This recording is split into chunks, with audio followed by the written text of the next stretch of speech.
everyone, this is Kelso with Dork 4, and I am doing another new comic book day, and we have a great stack. However, nothing new again. No number ones, nothing crazy, but definitely some really good stuff. So I'm going to start with Killer Be Killed number 4. This is by Ed Brubaker, a little image, really kind of violent cover. It's a mature comic, which is most of the things I read. If you follow me at all, you know that. And I really like this because the conversations, the actual dialogue in the book is really well written. And sometimes, you know, a comic book's more about the art or the just kind of main story, and this is really about the conversations and what the kind of protagonist is talking about. So I'll show you some of the fun artwork here. I think this is great. Walking through snowy New York, I believe. And this is a pretty violent comic, you know, Killer Be Killed. And if you're interested, definitely check it out.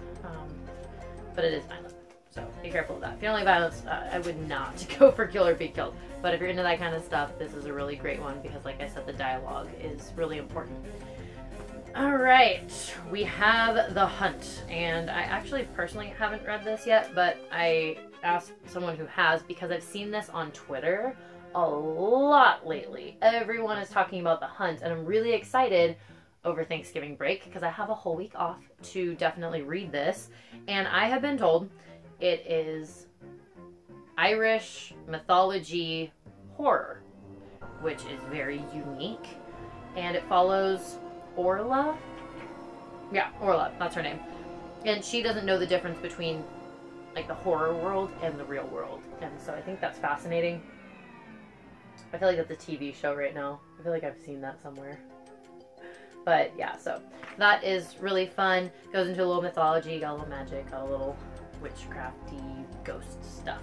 So I'm reading that over Thanksgiving break, and I'm really excited to check this out.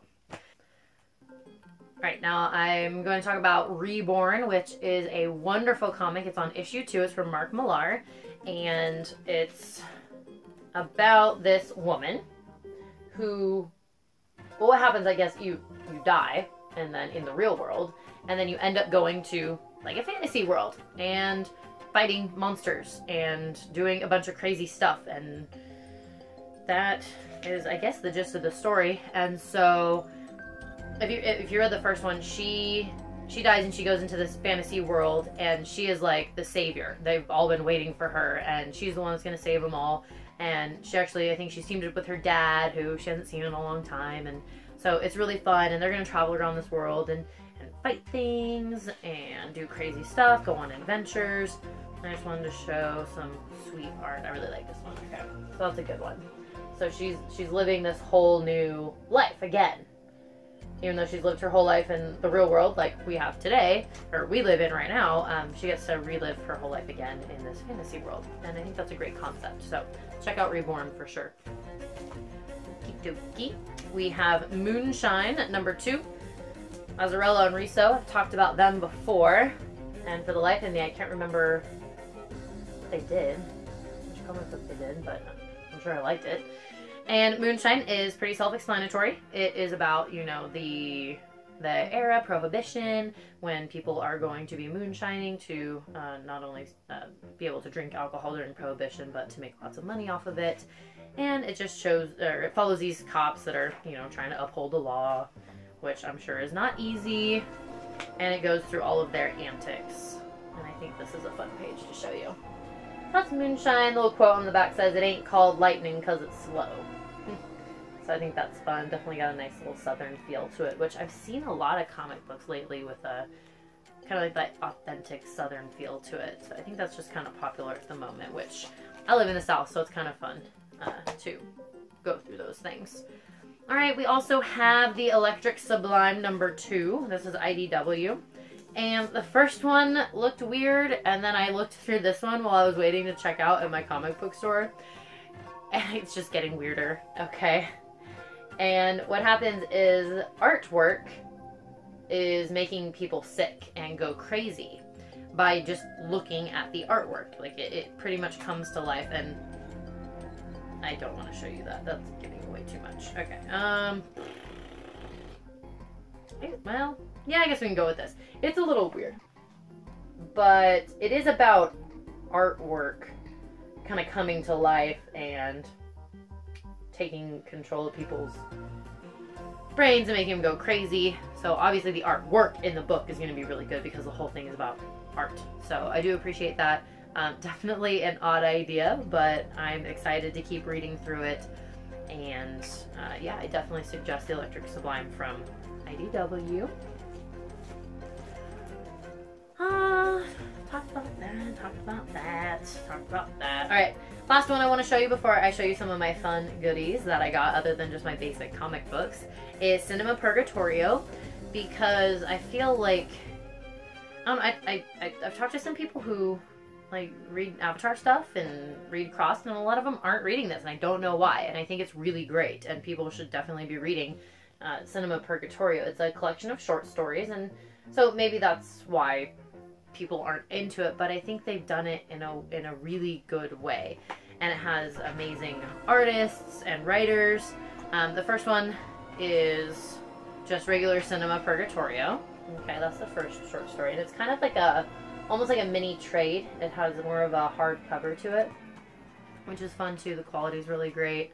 And then it goes from Cinema Purgatorio to Code Prue, which is personally, probably because it's Garth Ennis, this is personally my favorite short story in the book, and she's like an emergency responder, and she starts learning about, you know, the things that go bump in the night sort of stuff as she's this ER respondent, and gets into a bunch of interesting situations.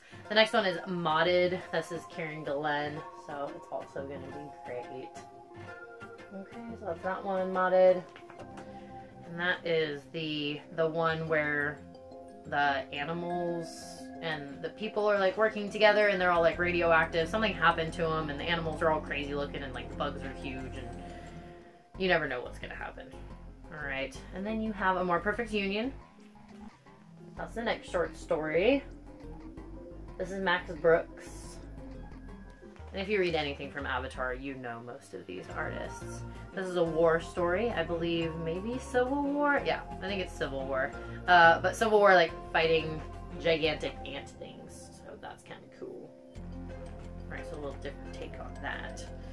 And I think the last one is The Vast. And this is another crazy, gigantic bugs fighting you story. So that kind of seems like a little bit of their theme here. But this would be my worst nightmare coming true. And I hate all bugs. If they were that big, I think I would just like die of a heart attack instantly. Alright, you'll be able to check out the other fun things in my hold folder in the description, but I have talked about them before, so you can go back and check those out. Now for the extra goodies, okay? I have, wait for it, a new Impopster. It is the Penguin Impopster, and he is super duper duper cool looking. I think I have the Poison Ivy, the Harley, the Two-Face. I don't have the Scarecrow.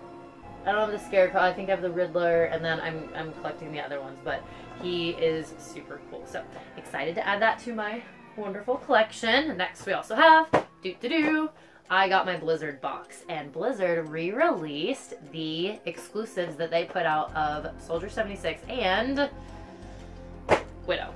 Alright, so they both look really fantastic. The pops are done really well, and they're really cool. I would pull them out and show you, but I don't want to do that right now. On the back, he has Soldier 76 like on his back, and then she has a spider like tattoo on her skin. It looks really cool. So I'm excited for those, and now I'm just crossing my fingers that I get a hold of a White Reaper. That was only available at BlizzCon, and I might be able to get one, but I'm not sure yet. But I would really like to add that to my collection, because if you see the other stuff on YouTube, we stream a lot of Overwatch and Blizzard games in general, but definitely a lot of Overwatch. So that's really exciting, especially with all the new arcade modes and the 1v1 and 3v3. You'll be seeing lots of fun things with that. And last but not least, so heavy, we got our, wow, it doesn't actually say, oh yeah, it starts here. We got our complete Watchmen collection. Now, I know that I am a horrible comic book enthusiast and have not read The Watchmen. Shame on me. Okay, but now I get the chance to, and I'm really excited we got a hold of this box. Not only that, but my LGS totally hooked me up because I obviously spend way too much money there. But they're really, really well done. So if you've looked at the box and didn't know if you wanted to get it, I would. So there's 12 hardcover books, look like this, somewhat normal comic book size, and they just have beautiful covers. Everyone has a different artwork on the front, and then it just goes right into it and starts the Watchmen story. So I'm really excited that I have this, and I'm planning on possibly starting them over Thanksgiving break. But I think I have about a stack of 200 comic books over here that I need to read, and I'm hoping next week I can get through a hefty amount of those. So wish me luck, and I am done with that. So once again, if you have any questions, comments, want suggestions for what to read, are having trouble finding the comic books, especially some of the super indie ones that, you know, my LGS, some of these books only orders for me specifically because I ask for them, and there's not even extras for other people. But if you need help finding them, I would be more than willing to do that for you. But I hope you all enjoy some of these comic books as much as I do, and I will see y'all next week. And yeah, peace out, dorks.